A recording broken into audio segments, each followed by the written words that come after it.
Alright, so this is a voiceover on the trades I took on Monday. There are 3 trades on Monday. This is the first trade. Now, immediately after this, I'll give you this is a voiceover, by the way, it's retrospective. But immediately after the trades, you have a full breakdown on the weekly forecast, the narrative going into the day, and why exactly I'm getting into counter higher time frame short setups. So this setup is based on this particular trade. The first setup is based on the idea on the blue box. So I'm saying going into launch, I anticipate a run on some short-term low. Even if it was to continue higher, I want to see a run on a short-term low for order pairing on sell stops, then we move higher. The reversal macro did not move lower, so I'm very skeptical. I'm not willing to take a lot of risk. I'm taking half risk actually on this setup. I usually risk 0.5%, now I'm risking 0.25%. I usually take 4 contracts, now I'm taking 2 contracts. So I'm with half risks because it's a counter higher time frame idea, which is not that high probability. So you see me short 2 contracts, and as I see price rallying higher, invalidating this idea by taking those relatively good highs, I'm taking off 1 contract. So I'm cutting my losses short. A key habit of successful traders, the 1% that make it in this industry, is that they cut their losses short. They run their profits but cut the losses short. So I took 1 contract off there, cutting my loss short, and as price rallies so aggressively higher, I know my stop is next,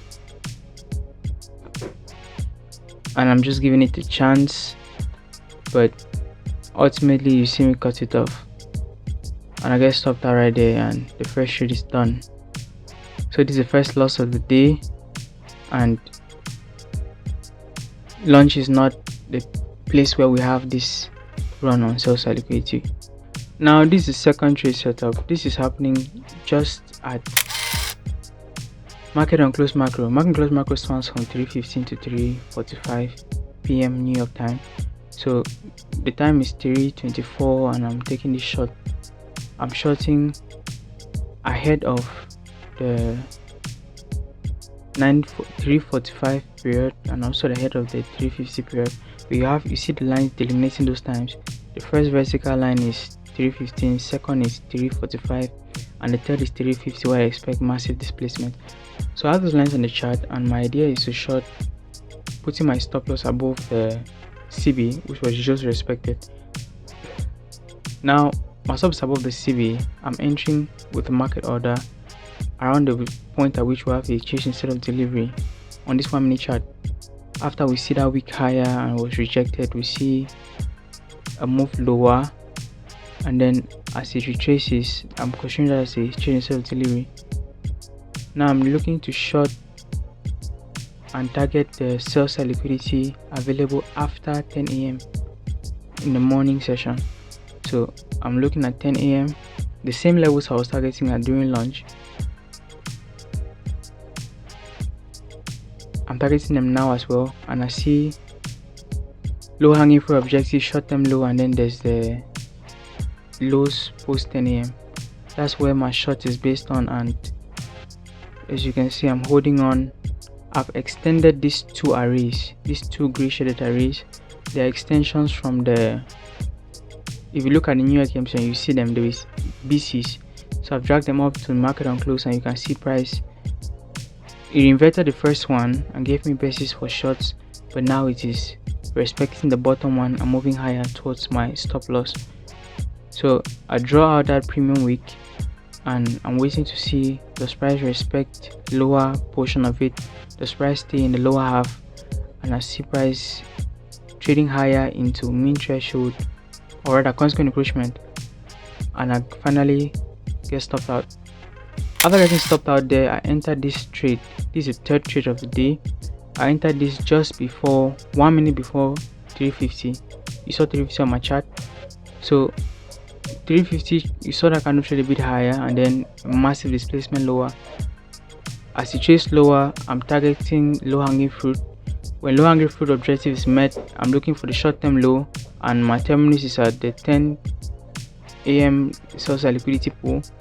That's the liquidity pool formed after 10 a.m. and I'm looking at price pool lower.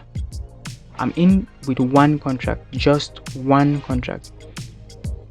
I used half risk with the counter higher time frame ideas, using 2 contracts in the launch session and the trade before this. In this trade, I'm risking just 1 contract, cutting my risk in half after a loss, and I was able to recoup 80% of the money lost on both losing trades during launch and during market on close. So at this point, you see me with 1 contract. My terminus is at the sell side at 10 a.m. but I've showed my stops way down into profit, and I've backed in a lot of profit. The price should trade up to past midpoint of the premium week where you see my stop loss around. Then I'm considering that as the end of the move, and I'll be willing to be out of the position, and I'll back the profit I have so far. That's exactly what happened. TradingView lagged. I did not get the feel there, but after seeing that TradingView was not feeling my stop loss, which is my actual take profit, because that stop loss is way down in profit, I decided to exit the position manually after a few minutes, and this is me aligning the narrative for this trade.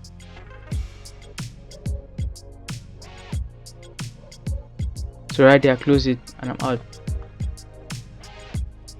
So here is the business paper trading account.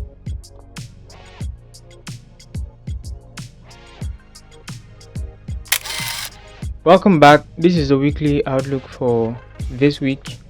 So Monday 26th, Tuesday 27th, Wednesday 28th, Thursday 29th, Friday 30th. This week I'm looking at the bullish bias.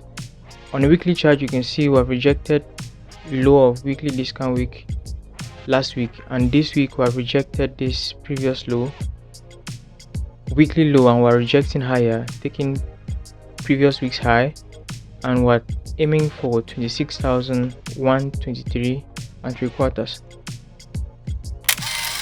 On the daily chart, you can clearly see my bias is bullish. I'm expecting a rally towards previous month's high, which is that 26,123.75, and this move is going to be in stages. I'm looking for previous days high, or previous week's high was the first target is hit. I'm looking for this swing high, and then this swing high, which is around the high of daily volume imbalance, and then I'll look for my terminus at 26,123 and 3/4. Looking at the 4-hour chart, I see this imbalance right here. This is a buy side imbalance and efficiency. We're forming this, and I want to see it stay open. At least the upper half of it should stay open. If the entire thing does not stay open, that will show real bullishness, and you convince me that will hit the 26,123 and 3/4 very quickly. So for now, I want to see this stay open, and I will drop down to the 1 hour time frame. On the 1 hour time frame, you can see a bigger imbalance. On this 1 hour chart, I'm noting that straight at the open, we see this displacement lower, sweeping sell side liquidity. So liquidity rate is validated. Now, order pairing has taken place here. Sell stops have been paired with buy orders, and smart money is long, aiming for higher prices, as my objectives are higher above. So I'm looking for previous week's high. I'm looking for this new week opening gap. I'm looking for us to draw into the daily volume balance high, and our terminus at 26,123.75. On the 15-minute time frame, narrative is bullish. Going into Monday's trading, you can see midnight open right here, 8:30 open right here, so we're above them. But then opening range gap opened here, traded down. This regular trading hours to the left, by the way. So we traded down, fully closed the opening range gap, and rejected higher. There's a whole lot of buy side liquidity, so I don't expect price to go right down into midnight open after 9:30 opening price. The best you could do was to decline down into this buy side and efficiency, which align with this 15-minute breaker block, and from there we saw setups moving higher. Now the time period between 7 p.m. and 5 a.m. New York time, this is Asia. So during Asia, we see a move higher, and we see relatively equal lows right here. So during the pre-market session, I'm expecting these lows to get targeted, but however, London open Q zone targets them already. So going into the pre-market session, relatively equal lows have already been taken. Order pairing has taken place on intraday basis, and we could expect higher prices with support on the current new week opening gap low, and that's exactly what happened. We see pre-market highs right here, pre-market lows here, and during the pre-market session after 8:30, we'll see a rally. We never run down to sweep pre-market lows. Instead, price finds support at the 15-minute buy side balances and efficiency, and we see this rally. Note that there's a 5-minute breakaway gap here. Why is this a 5-minute breakaway gap? This is very predictable, and it's a 5-minute breakaway gap because it's occurring below a 15-minute buy side balances and efficiency.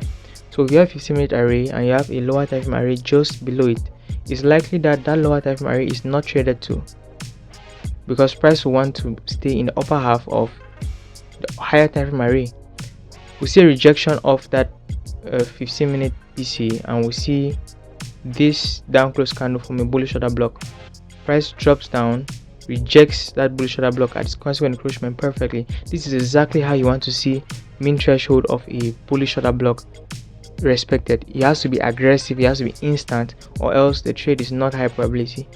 We see that here it's a massive rejection, really quick 1-minute candle, and we see a rally posting the swing high.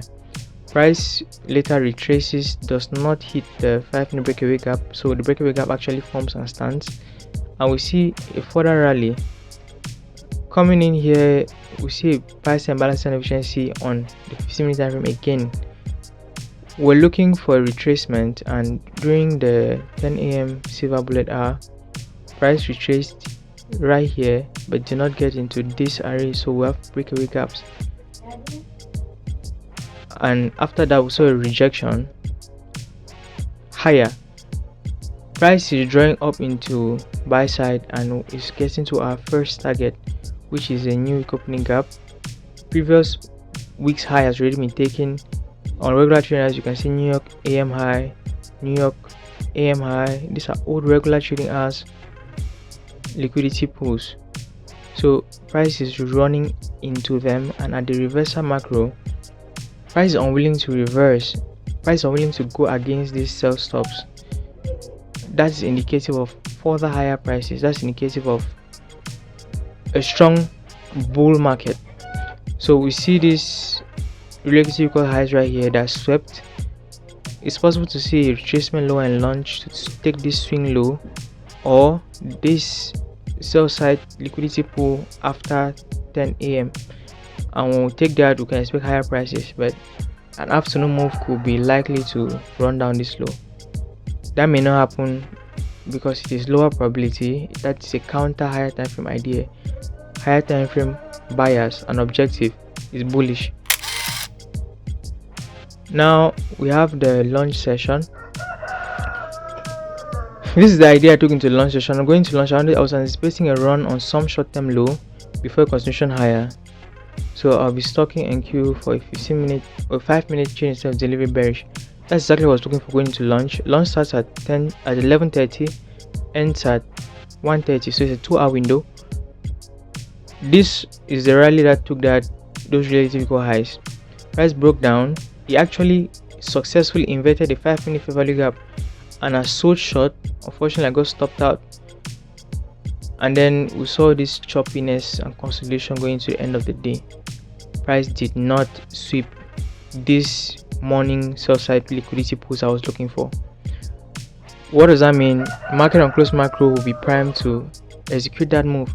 So looking into the period between 3:15 to 3:45, this is market on close macro. This period was still choppy, and I was not expecting choppiness. I was expecting a run on sell side. It chopped, and then I got short somewhere here. Price stopped me out with this week, but it did not invalidate the bias or the idea of a short-term read on sell stops. It rejected and closed way lower. So my bias at the market on close macro, counter higher time frame bias. was still bearish. I looked at the rejection of this week and I saw price rally but could not get to consequent encroachment of this premium week, and it was finding support at consequent encroachment of this premium week, finding resistance at consequent encroachment of this premium week. You can see the bodies. So just ahead of the 350 candle, I shorted and boom, we saw a run on low hanging fruit objective and we almost ran out the short term low. That is market on close macro. Market on close macro, it handles profitable positions on the day. So whatever is left on the table is going to clear the table. Profitable positions, profitable trade stops are going to be capitalized on during the market on close macro. At the same time, market close macro can run to an objective that has not even met and just boom, hit it quickly in very stunning fashion. It takes a very short period of time and a whole model could be built on market on close macro. So that was the move that mitigated my losses in the afternoon session and just at the start of market on close macro. That's it for this one. If you found value in this, hit that subscribe button and I'll see you in the next video.